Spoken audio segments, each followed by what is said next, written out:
विकसित भारत निर्माण के लिए किसान की अहम भूमिका। डॉक्टर विजय पहाड़िया।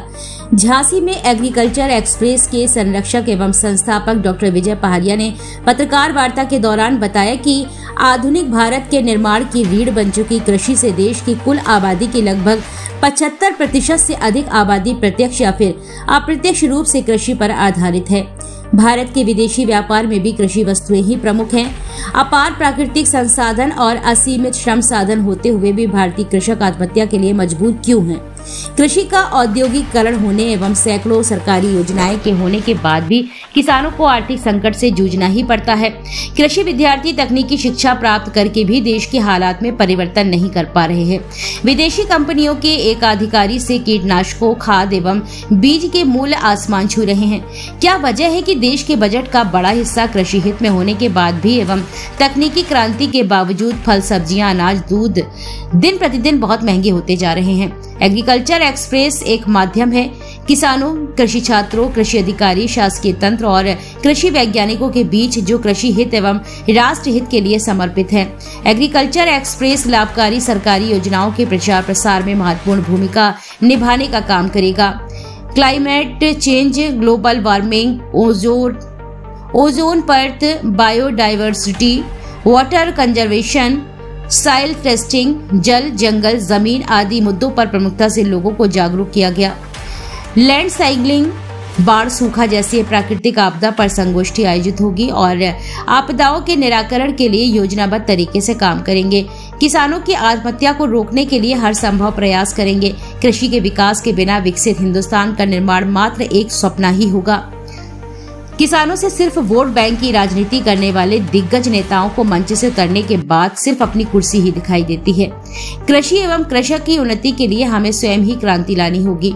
बदलते दौर के मोबाइल युग में एग्रीकल्चर एक्सप्रेस का डिजिटल चैनल बहुत ही जल्दी शुरू होने जा रहा है। एग्रीकल्चर एक्सप्रेस विकसित भारत निर्माण के लिए वचनबद्ध है। इस दौरान गौशाला के संरक्षक चिराग सुंदरलाल गुप्ता और बुंदेलखंड होटल एवं रेस्टोरेंट एसोसिएशन के अध्यक्ष संजय गुप्ता मुख्य वक्ता एवं आयोजक के रूप में उपस्थित रहे। नमस्कार पत्रकार साथियों, आज एग्रीकल्चर एक्सप्रेस के लिए हमने ये पत्रकार वार्ता रखी है और एग्रीकल्चर एक्सप्रेस एक ऐसा माध्यम है जो कृषि छात्रों के बीच में, कृषि अधिकारी के बीच में, कृषि व्यापारी के बीच में और किसानों के बीच में एक प्लेटफॉर्म है जो जिसको जहां जरूरत पड़ेगी हम उस व्यक्ति की वहां मदद करेंगे।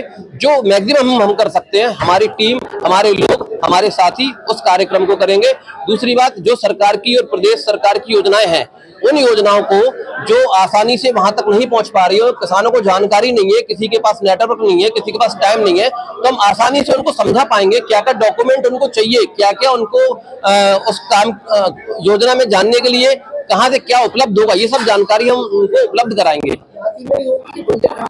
हम ये काम झांसी से शुरुआत करके बुंदेलखंड से होते हुए पूरे देश में करेंगे। हमारा लोगो है समृद्ध किसान, समृद्ध भारत। हम लोग किसानों के लिए हर स्तर पर काम करने का प्रयास कर रहे हैं और मेन क्या है कि किसानों को, जैसे हमारे साथी ने बताया कि किसानों को जानकारी है, लेकिन जानकारी डेली अपडेट होती रहती है। आज जो वैरायटी आपके लिए सूटेबल है, कल वो वैरायटी आपके लिए क्षेत्र में सूटेबल नहीं है।